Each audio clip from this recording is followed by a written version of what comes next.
Hey friend, welcome back to the Sage Audio channel. Today we'll be looking at how to process your vocals like a pro. We'll be covering a step-by-step process for creating a complex and impressive lead vocal sound, as well as listening to how it sounds, so stick around for the full video. But first, if this is a topic that you find interesting, I'd highly recommend looking into the blog post that's associated with this video. You can find a link for that in the description box below. Also, if you're an artist, engineer, or a producer, and you have a mix that you need mastered, send it to us at sageaudio.com. We'll master it for you and send you a free mastered sample of it. All you gotta do is set up this short account, upload the song, and we can do the rest. Vocal processing isn't an easy feat. It combines multiple forms of processing, each depending on each other, and combining into something spectacular if it's performed correctly. Now, instead of trying to understand it from a macro level, let's look at it from a micro level as we break down vocal processing into steps and examine how it works. Also, let's start from the beginning of vocal processing and learn the fundamentals, and then work our way to the more exciting parts of making a vocal sound great. Step 1. Record your vocal at the proper recording level. The proper recording level can depend on your intentions for the vocal.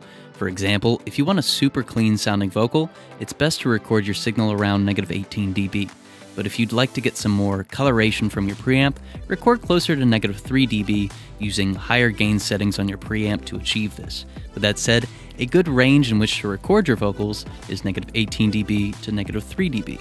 Now, if you don't record your vocal within this range, you'll need to amplify the signal using digital processing. More importantly, your signal-to-noise ratio will lend itself to a noisier recording, meaning that any additional amplification you perform will in turn amplify that noise to a more perceivable level.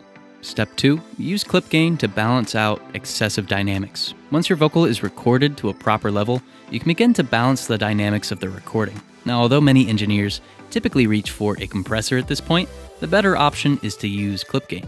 The reason being, if there are any particularly loud dynamics, the compressor will be hit harder, resulting in more compression and making that compression more noticeable. Now, with that in mind, it's best to start with clip gain to attenuate and amplify specific sections of the performance. This is made easier by the waveform display, which changes when increasing or decreasing the gain of a clip. This way you can visually determine if the volume of your clip is balanced. Step 3. Start your signal chain with subtractive EQ. Subtractive equalization is a great next step when you're processing your vocals. By using subtractive equalization, you attenuate any and all aspects of the vocal's frequency response that you don't like. Now, this ensures a clean vocal, one that can be processed further without worrying about accidentally amplifying undesirable frequencies. Although the specific frequencies to cut will depend on the recording, given the key, octave, and the timbre of the vocalist, some things can be cut in just about every circumstance. A great start when performing subtractive equalization is to use a high-pass filter up to roughly 80 Hz with an 18 dB per octave slope. Now, this will help to reduce any plosives or any rumble or electrical hum that's occurring. Additionally, attenuating the sibilance-based frequencies can help to reduce the need for compression via de-essing later on. This will range from 4 kHz to 10 kHz. Step 4. Compress the vocal and perform the correct makeup gain. Now that the dynamics of your vocal are balanced and undesirable aspects have been attenuated, you can use compression and makeup gain to create a more distinct and upfront sound. Compression settings greatly impact the timbre of a recording. This holds particularly true for a vocal recording in which every minute change can be noticeable. A shorter attack will cause compression to occur sooner. If the attack is short enough, the transients of the signal will be attenuated, making the sound smooth and less intelligible. A longer attack allows for the transient to pass through unaffected.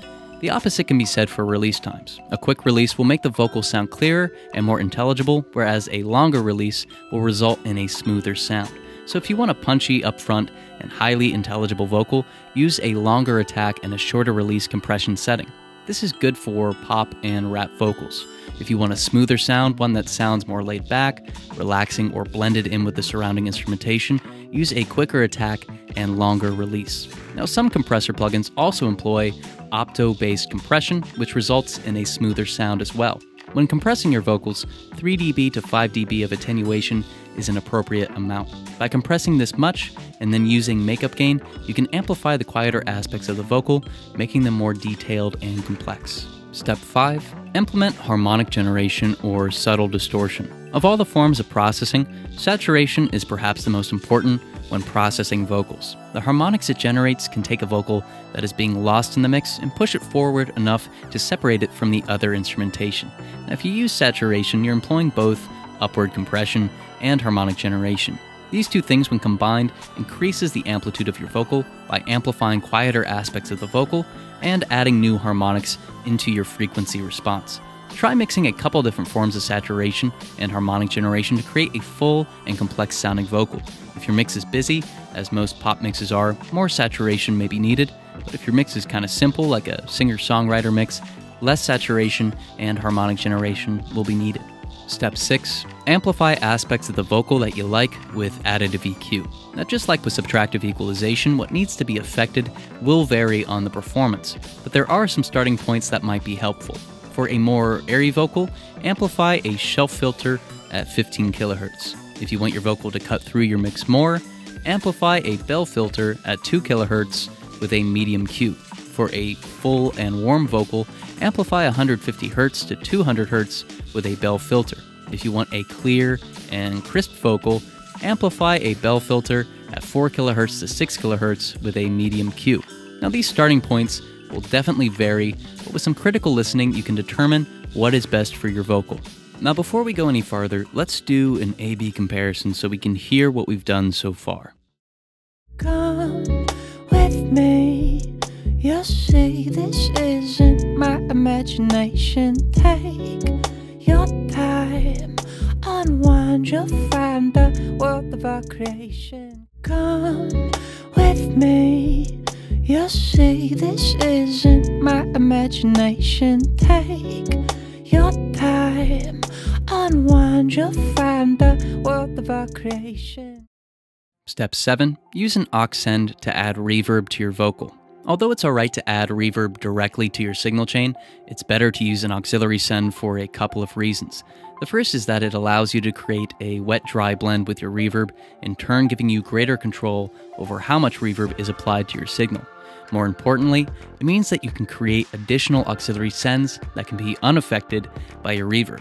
Now, this is going to be important later on.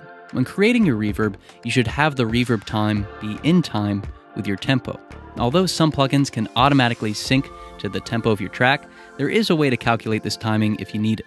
If you divide 60,000 by the BPM of your song, you will calculate the timing of a quarter note.